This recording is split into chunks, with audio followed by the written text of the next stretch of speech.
sekiranya berkenan mau menerima, dan sedikit yang kami berikan agar bisa bermanfaat untuk ya penerus kita, anak-anak kita, semoga bisa berkah semuanya.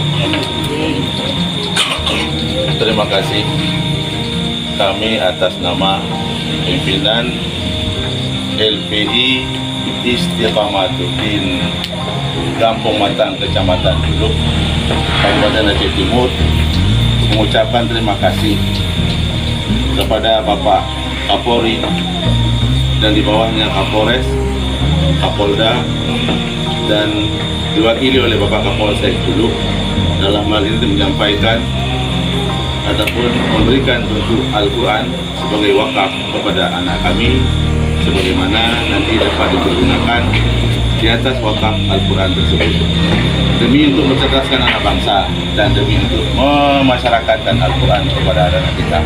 Maka inilah inisiatif Bapak Kapolri beserta jajarannya sampai ke bawah, terutama di bawah sekali adalah Kapolsek. Maka ini juga terima kasih juga dan atas penyampaiannya kepada kami bersama pimpinan LPI Istiqamatuddin kepada Bapak Kapolsek.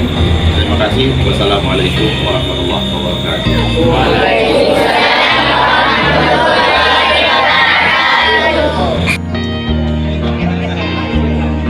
Yang berkurang.